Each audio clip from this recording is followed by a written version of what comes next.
Welcome to the video, and today we're going to be reacting to The Witcher 4 Unreal 5 tech demo. And I am extremely excited for this. I've recently completed a 100% playthrough of The Witcher 3 Wild Hunt DLC, which was amazing, epic. Easily one of my favorite games. Like, just the base game is one of my favorite games. Then to have all of that as well, which is some of the best content, so good. I'm also halfway through a playthrough of Cyberpunk, and that's just, I'm so immersed in it to the point where I'm doing literally everything in each area, almost 100%ing it essentially as well, and it's made me a huge fan of CDPR. And to see that they have released an Unreal 5 tech demo for The Witcher 4 is extremely exciting. I am curious. What is this going to be? What are they going to show? I want to know. Okay, cool. Are we recording? Yes, it all looks good. Let's go. Play.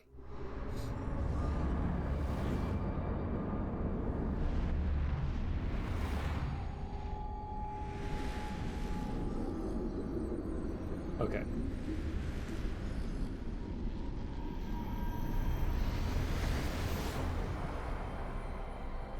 State of Unreal. That must be what this is from.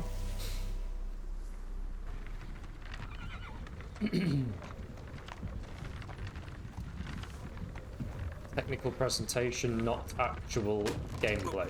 Okay. Sleep is he? The ploughing plonker. Break me pearlies on this blasted pit-ridden tract.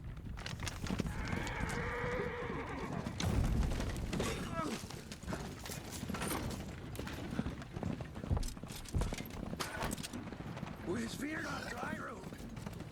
Aye, the devil's out there! It's running from!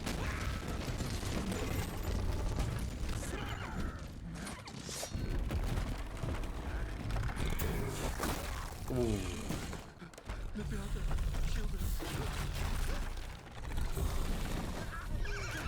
I'm loving the tone of this already.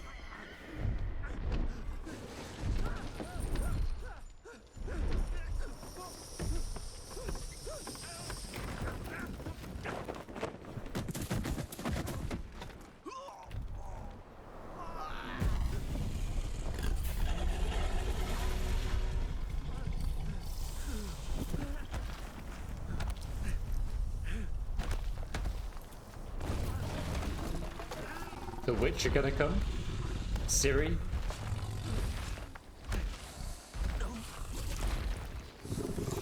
Ooh. No. Dead.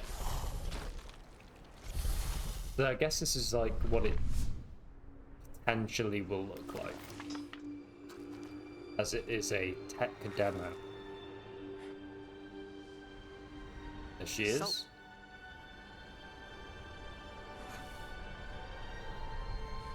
Almost had me fooled, Fruin.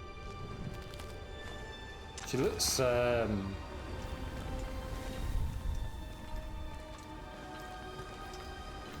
she looks good. Closer to The Witcher 3, Ciri. Whoa.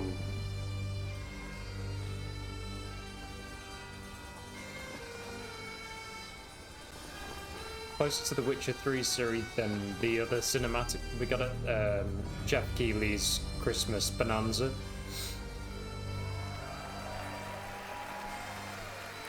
That looks good.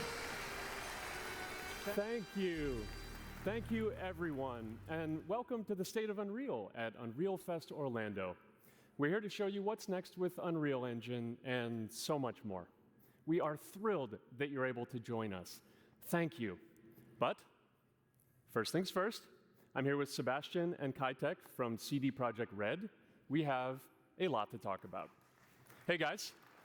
Hey. Thank you, Wyatt. Thank you, Wyatt, and hello, everyone. With The Witcher 4, we're stepping things up. And to do that, we needed the right partner. one that truly understands that great open world games are all about art and technology coming together. Yeah, and look, our goals are completely aligned here. And around the launch of UE5, your awesome team at CD Projekt Red announced a collaboration to make open world development in Unreal even better. And it's an opportunity, we just couldn't pass it up. So we've been working on a technical demo together to achieve just that. I think we should take a look at it. You guys ready? Yes, please. Born ready. Kaitek is going to play the build for us. Sure, let's do it. Okay, so that was cinematic before. This is the tech demo gameplay. Okay. This is a technological showcase set in the world Holy of The Witcher shit. 4. What you just saw and are going to see now is running on a standard PlayStation 5 at 60 FPS with ray tracing. Ooh. So in the game, you'll be playing as Ooh. Ciri, a professional monster 60 slayer, FPS. a witcher. Ray She tracing. explores the world and hunts down monsters for coin. The region we are in is called Kovir, and you'll get to explore it in a game.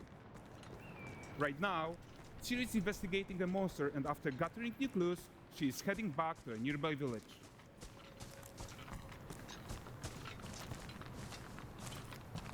All right, everyone, meet Kelpie.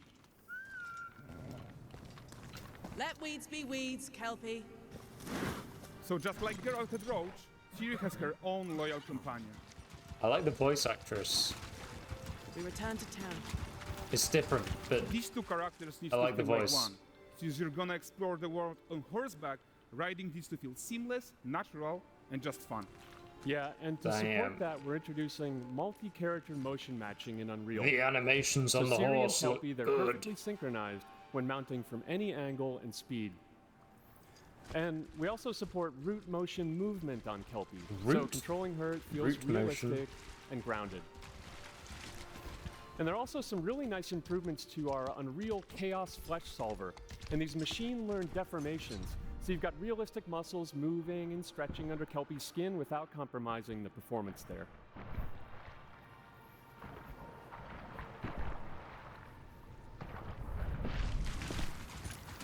So let's Okay. leave Ciri behind for a second and talk about the world itself. So much of the Witcher world is natural, organic, especially Kovir with its dense forest and wild nature. Yeah, and wild nature is hard. And with nanite geometry, we've freed artists from so many of their old constraints. But we don't want to rest until everything we do in Unreal has that same spirit of freedom. There's always more work to do. And foliage is a huge piece of that puzzle. So we are excited to introduce nanite foliage. And in order to achieve gorgeous foliage density everywhere, while still being memory efficient, fast to render, we believe that a new idea was needed. So instead of the same card approach we've been using for the past 20 years, artists should be free to take a nanite approach to foliage, modeling every single leaf and pine needle. And the old LOD tricks of the past, they needed a complete rethink. And in their place, it's a new adaptive voxel representation in nanite. It's volumetric, it's fully 3D, it is super fast to render. And these dense clusters of triangles turn into these cubes, which at a distance, they're no larger than a pixel, and they react to the changing light of our dynamic sun and our shadows, and they allow artists to render whatever amount of foliage is needed to achieve their vision without compromise. That looks really good. And no compromise means how ambitious we are when it comes to bringing our vision to life with incredible visuals. But more than that, together with Epic, we created faster way to load the world. We can now bring in more content more quickly for the smoothest possible experience as we fly down to catch up with Ciri. Okay.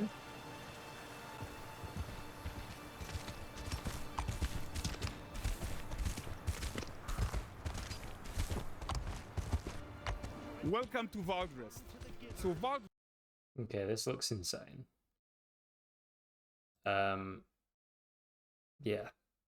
Crazy. Just imagining, you know, how this is going to be when it's a complete game. Just to think that we'll have hopefully a game on the level of The Witcher 3 in terms of quests and story and atmosphere and everything. And the themes, but then in a world like this detailed It's tantalizing. Very exciting. Cool. Hopefully this isn't like years and years away and it's more like a 2027.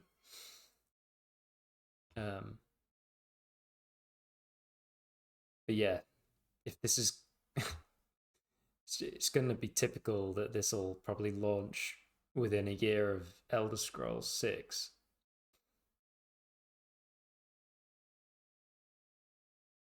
I wonder, you know, if you were to put a bet on which game will be better, you'd hope it to be Elder Scrolls 6, but just judging by track records, CD Projekt Red, they're the new kings. They've sort of surpassed other developers for me. Other than, you know, Rockstar. But yeah, looks sick. Rest is a port town, a hub for fishing, trade, and mining. It's one of those places where you can meet shady characters or It still feels like the same world of The Witcher 3. It's also where Ciri took on her current contract. But like, High-tech, let's leave. Go like a here and new, explore the marketplace. it's like a new area. It's got different architecture. And the missus? I'm so excited we can finally show you some of this stuff. Let's see what Valdres has to offer. Not her again. Not even at the Lan Exeter Fair. Whoa. Is why I present him with a fish. For the furry rascal will often wink, and the bear's weight grants good fortune.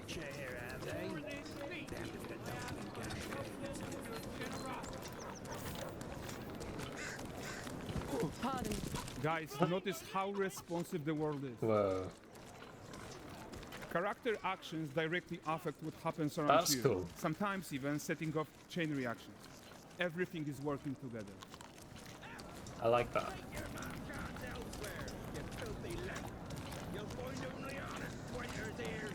Oh, look at this poor gentleman being taught how to fly by an angel. Toss a coin. That's what happens when you cheat at Gwent. Last of it, is it? There's so much on the screen right now. Jingling the purse.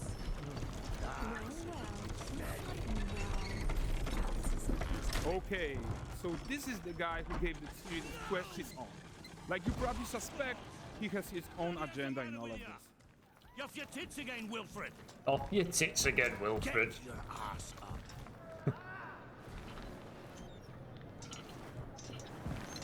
A typical day's toil. Who in? Witcheress.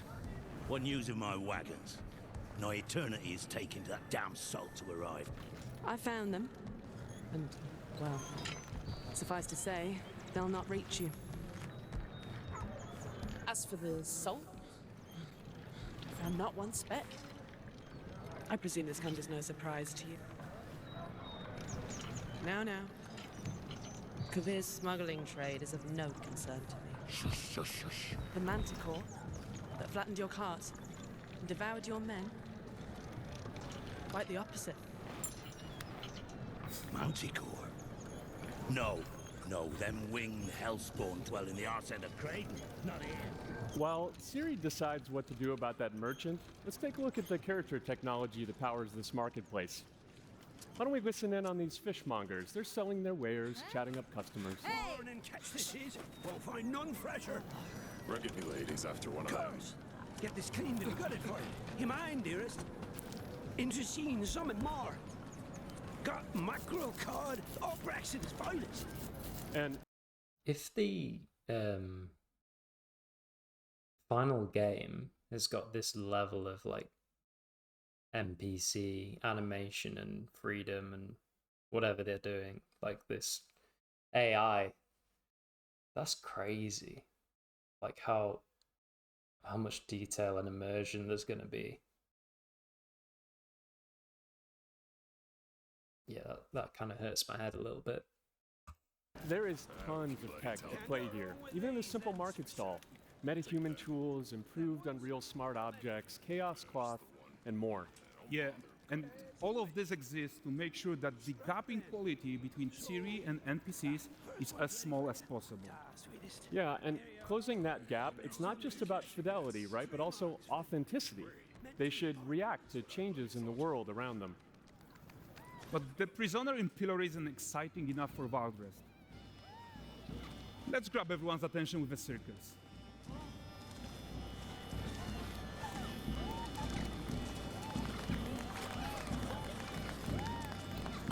But the great performance deserves a huge crowd though.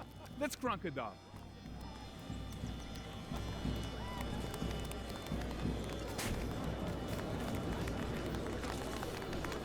So you are seeing tons of optimizations here to many of Unreal's systems, including an entirely new Unreal animation framework, allowing us to fit easily in our 60 FPS budget, not just in rendering, but also with room to spare on the game thread. Over 300 animated skeletal mesh agents all going about their business. And the whole point is to leave breathing room for developers like you to introduce the gameplay and the systems that your players expect, empowering you to make your worlds come to life without Unreal standing in your way. You are right. That's the open world RPG that we're making. But before we wrap up, how about one final check-in with Ciri?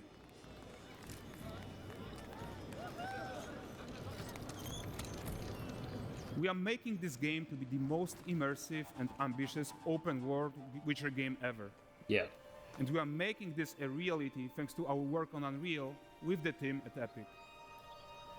I think what we are doing together is going to bring in a new generation of open world RPGs, and I'm so proud of what we accomplished so far. Oh yeah. Definitely so we're on. almost done, but before we go, here's a small gift for all Witcher fans. Definitely immersive, that's for sure. A first look at Lanexeter. Ooh. Cool.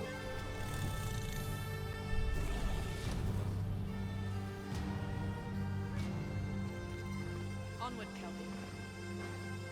We've worked.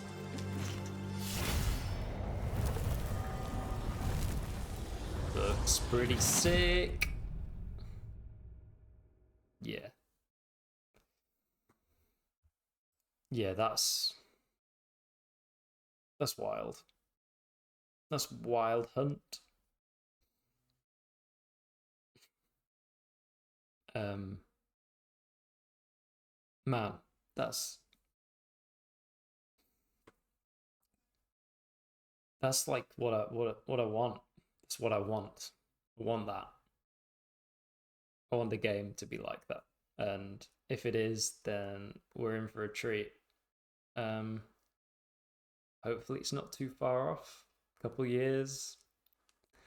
But yeah, for the meantime, I will continue to enjoy Cyberpunk 2077.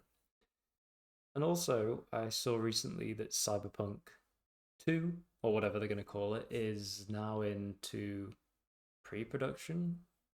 So that they've got these games, you know, developing at the same time. I like it. Again, surpassing companies like Bethesda. Why do they not do that with Fallout and Elder Scrolls, you know? Instead, we're going to be waiting till like 2035 or something insane for Fallout 5.